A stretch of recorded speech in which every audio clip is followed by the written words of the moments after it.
অচললৈ পৰি থকা অসম ৰাজ্যিক পৰিবহণ নিগমৰ ৰাইনো বাছক লৈ বিভাগটোৱে আৰম্ভ কৰিছে এক নতুন ব্যৱসায়িক পৰিকল্পনা। অচল বাছসমূহক নতুন সজাই পৰাই পৰিণত কৰা হৈছে ৰাইনো ফুড এক্সপ্ৰেছলৈ। এই ব্যৱস্থাৰ জৰিয়তে এইসমূহ বাছত পথৰ কাষত উপলব্ধ হ'ব খাদ্য। আৰু শুকুৰবাৰে প্ৰথমখন ৰাইনো ফুড এক্সপ্ৰেছ আনুষ্ঠানিকভাৱে মুকলি কৰা হয়। আৰু এই অনুষ্ঠানত নিগমৰ অধ্যক্ষ পল্লৱ লোচন দাসৰ লগতে ASTCৰ কেইবাগৰাকীও শীৰ্ষ বিষয়াই অংশ লয়। আৰু লক্ষ্য যে 440 বৰ্গ ফুট বাছখন শীততাপ নিয়ন্ত্ৰিত কৰি ৰেষ্টুৰেণ্টলৈ ইতিমধ্যে ৰূপান্তৰিত কৰা হৈছে। আৰু এনেধৰণৰ বাছ নিবিদাৰ জৰিয়তে লাভ কৰিব নিবনুৱা যুৱক যুৱতীয়ে। কেৱল ৰেষ্টুৰেণ্টে নহয়, এই বাছ ফাৰ্মাচী, চিকিৎসকৰ চেম্বাৰ, বিউটি পাৰ্লাৰ হিচাপেও ব্যৱহাৰ কৰিব পাৰিব।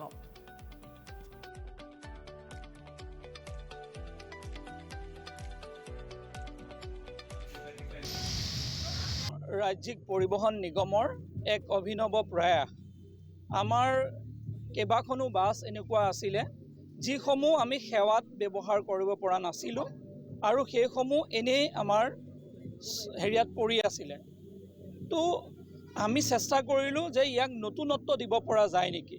আৰু আমি এখন সভা যেতিয়া আমাৰ বৰ্ডৰ সভা হ'ল, সভাত এই বিষয়ে সবিশেষ আলোচনা কৰা গ'ল।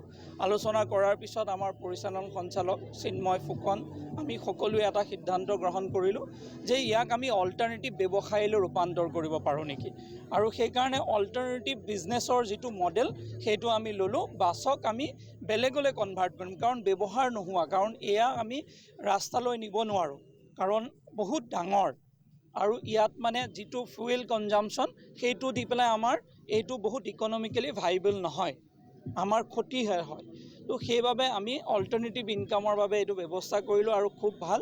কেইবাগৰাকী আমাৰ নতুন উদ্যমী ব্যৱসায়ী আগবাঢ়ি আহিলে। আজি আপোনালোকে দেখিছে ৰাইনো ফুড এক্সপ্ৰেছ নামে এইটো আমি আৰম্ভণি কৰিছোঁ। আৰু ইয়াৰ সৌভাগ্যনে এনেকৈ আমাৰ কেইবাখনো 50খনতকৈ অধিক বাছ এনেকৈ আছে।